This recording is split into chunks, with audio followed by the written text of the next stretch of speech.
নমস্কার বন্ধুরা, tasty dishes by Ruma চ্যানেলে আপনাদের সকলকে স্বাগত জানাই। আজকে আমার রেসিপি ভুনো খিচুড়ি বা ভোগের খিচুড়ি। খুব সহজে এরকম ঝরঝরে ভুনো খিচুড়ি আপনারা কিন্তু বাড়িতে অনায়াসে বানিয়ে নিতে পারবেন। এর জন্য আমি নিয়েছি 1 কাপের মতো মুগ ডাল। মুগ ডালটা আমি শুকনো খোলায় ভেজে নেব। মুগ ডাল যে পরিমাণ নিয়েছি তার ডবল কিন্তু চাল নিতে হবে। ডালটা আমি ধীরে ধীরে ভাজবো। ডালটা যখন রঙটা পাল্টে একটু সুন্দর গন্ধ বেরোবে তখন ভালো করে ধুয়ে গরম জলে ভিজিয়ে রাখবো। আর নিয়েছি আমি গোবিন্দভোগ চাল। আমি 1 কাপ মুগ ডাল নিয়েছি, তার ডবল 2 কাপের মতো গোবিন্দভোগ চাল ভালো করে ধুয়ে জল ঝরিয়ে রেখে দিয়েছি। মশলার মধ্যে নিয়েছি আদা এবং কাঁচা লঙ্কা বাটা। রান্নাটি আমি সাদা তেলে করব। কড়াতে দিয়ে দেব সাদা তেল। তেলটা গরম হলে ফোড়নে দেব তেজপাতা, শুকনো লঙ্কা, গোটা জিরে এবং গোটা গরম মশলা। গোটা গরম মশলার মধ্যে আমি নিয়েছি দারচিনি, এলাচ, লবঙ্গ। ফোড়ন থেকে সুন্দর গন্ধ বেরোলে জল ঝরিয়ে রাখা গোবিন্দভোগ চালটা আমি দিয়ে দেব। চালটা দিয়ে ধীরে ধীরে চালটা ভেজে নেব।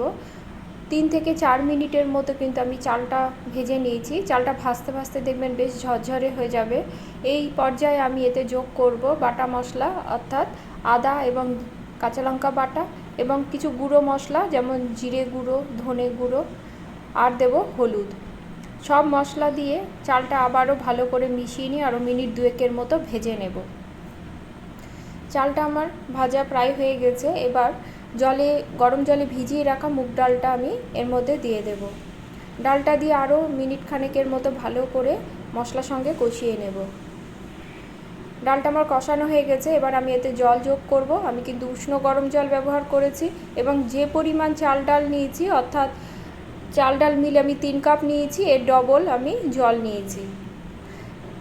ভালো করে মিশিয়ে নিব। মিশিয়ে নিয়ে স্বাদের অনুসারে দিয়ে দেব নুন আর দেব চিনি। ঢাকা দিয়ে মিনিট 5 মতো হাই ফ্লেমে রান্না করে নেব। 5 মিনিট পরে ঢাকা খুলে একটু নেড়ে নেব।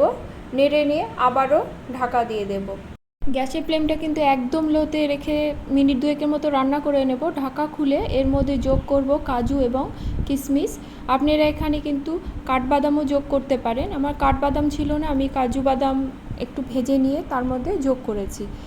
ভালো করে মিশিয়ে নেব। রান্নাটি কিন্তু আমার প্রায় হয়ে গেছে। 1 চামচের মতো ঘি দিয়ে 2 মিনিটের মতো গ্যাসের ফ্লেম অফ করে রেখে দেব। 2 মিনিট পরে ঢাকা খুলে দেখে নেব। দেখুন খিচুড়িটা কিন্তু আমার হয়ে গেছে আর কতটা ঝরঝরে হয়েছে।